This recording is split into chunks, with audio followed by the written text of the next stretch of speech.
Director Rodelda Santieno at si Coco Martin ay balita ko marami raw pinaligaya. Totoo ba 'to? Parang palabas siya ng hotel tapos pinagkakaguluhan siya ng mga fans. Mhm, Talagang hindi niya pinabayaang pigilan siya ng mga bodyguards niya. mhm. Talagang nagpa-selfie siya.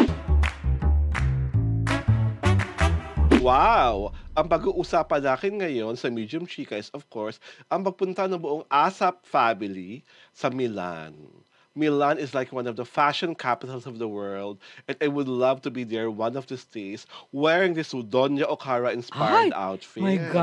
ba? Oo, irampa mo yan dapat sa Milan. Yes! At isa sa nakakatawang chika dito sa pagpunta ng ASAP sa Milan ay ang katotohanan na ang ating paboritong director Rodelda Santieno at si Coco Martin ay balita ko marami raw pinaligaya. Totoo ba 'to?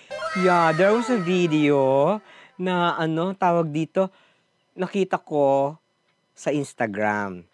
Puring-puri ng isang guy si Coco Martin kasi parang palabas siya ng hotel tapos pinagkakaguluhan siya ng mga fans. Mhm, Talagang hindi niya pinabayaang pigilan siya ng mga bodyguards niya. mhm. Talagang nagpa-selfie siya, isa-isa, sige, selfie o Wow! group selfie, sige. Hanggang sa maubos lahat, tapos pumasok na siya sa van niya. Sabi nga Hmm, nung guy, wala siyang katulad.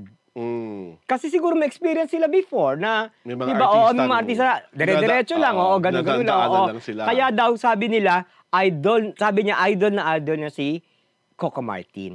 'Di ba? Talagang Hmm, ang tawag pa nga niya tanggol because of his oo, character sa Batang Quiapo, opo. 'di ba? Oh, and speaking of Batang Quiapo, nasa book 2 na ito Hmm. at nasa ikalawang yugto na ang, top rating at marami talaga nanonood na show ni Kuya Rodel at ito ang nakakalokang chika, mare. Hmm. Eh, hindi ba may sinapat ditong bagong palabas, so wag na natin bigyan ng titulo. Naku! Te, My kabog na God! kabog, olat na olat, walang Wala nailapit yun, sa wala. ikalawang yugto ng Batang Quiapo. Diyos At ito ko.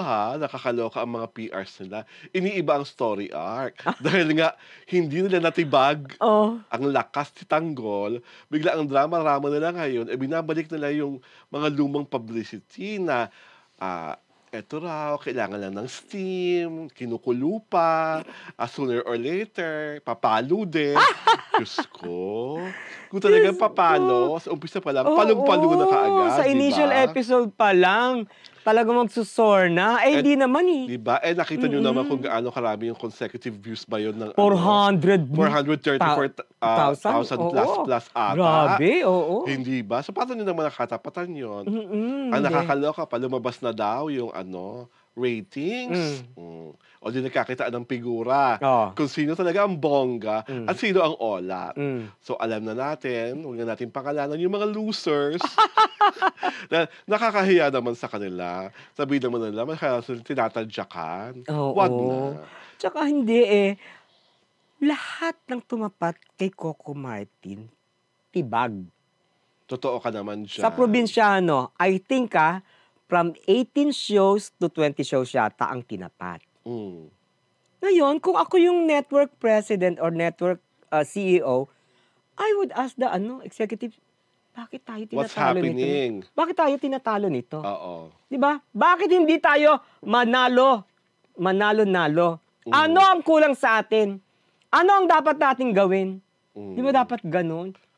Eh, parang hindi naman sila ata conscious do'n. Ay, Gusto nila gawa hindi. sila ng gawa ng bagong show Ay, para hindi. patunayang may pera sila No, no, no, no, na kaya no. nilang gumawa ng bagong Alam mo, show. wala silang TV series na tumagal ng almost 7 years. 'Di Ah, ba? Yun na lang malaking 'di ba? Hey, if I'm the executive, yung top executive, why is this happening to us? Ano hmm. bang ano bang kuwento niyan? Eh, simple lang naman kuwento ng ang probinsyano, 'di ba? Hindi kasi nga problema sa network na 'yun, parang meron naman silang shows na in a way, nagustuhan ng mga tao, Mm. kahit papaano Pero pumatok. hindi Pero naman 'pag pumatok nasu-sustain. na, Hindi hindi, masu-sustain. pinapatay na nila agad. Oo. Tapos na, Oo, tama 'di na, ba? hanggang diyan na lang 'yan. Huwag Oo. na nating i-book 2, i-book 3. Kasi I Oo. remember it right, there was this show of Ken Chan in the afternoon prime kung saan nagbabai-babaihan siya. Oo, Huwag na natin oo. lagay yung title. I forgot na rin Everyone the was telling title. na dapat i-book 2 'yan, i-book 2 'yan. Wala. After book 1, ang kita-kita mo na minolek kung papaano kinapos yung serye. Sayang. Wala ka lang gano'ng foresight na, "Oh, puwede pa 'tong itulak. Ang ganda ng response ng tao, ang ganda ng reviews.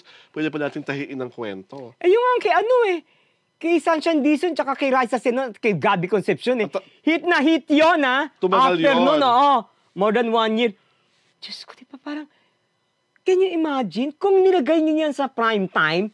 After nun kung mas malaki kinita nila kung nilagay sa prime time. Meron kasi silang mga Diba? experiment na Ay, gano'n. Gusto nila gawing no. afternoon prime. Diyos At ko, tandaan niyo, sumikat si Raisa Senon do'n, di ba? Oo. Kaya ka kinuha ng kabila. Oo, di ba? Parang, going back to Coco Martin, alam mo, isa pang na-appreciate ng tao sa kanya, there is another Instagram video. Sila ni Lobby po, during break ng Batang Quiapo, kumakain ng street food. Oh. Ay, si Lobby pala, ang takaw! Yung kakaano pa lang niya, pangas ng mga ng street food. Parang nasa beach. Tapos din, I am sure si Coco nagbayad. Pero yung nakita ng tao, my God, Coco Martin ka, you can order the most expensive food, di ba? Pero you chose to... Hindi. Si Coco naman, alam naman na natin kung masa talaga siya. talaga siya, parang Cinderella man. From rags to riches. Hindi issue sa kanya pagkain ng street food. Mas issue pa nga yung kay Lourdes Virginia na kumain ng street food. Talagang kita mo rin na genuine si parang nasabik siya Nasabik nga siya, pero after that, she will shower and vomit. Ay! Diyos ko, parang ikaw lang yun, Ikaw yung ganon, Huwag mo ipasa kay Lobby po, Supermodel thing. Oo, di ba? Hindi gagawin ni yun, ni Lobby po. Wala sa pagkatao niya yun, Hindi siya plastic. Gusto ko mangyari na sa Batang Quiapo in the nearest future. Ewan ko kung kailan ipapalabas sa TV, yung papaano pabarilin si David. Si David? Oo. Binaril na, di ba? Napalabas na ba yun? Hindi Sa pa yata, trailer, sa di ba? trailer, Mamamatay daw yata siya dun Si McCoy. Mukhang mamamatay. Kasi may nakita akong ang tawag dito, parang teaser, nasa kabaong na siya. Nasa kabaong na siya.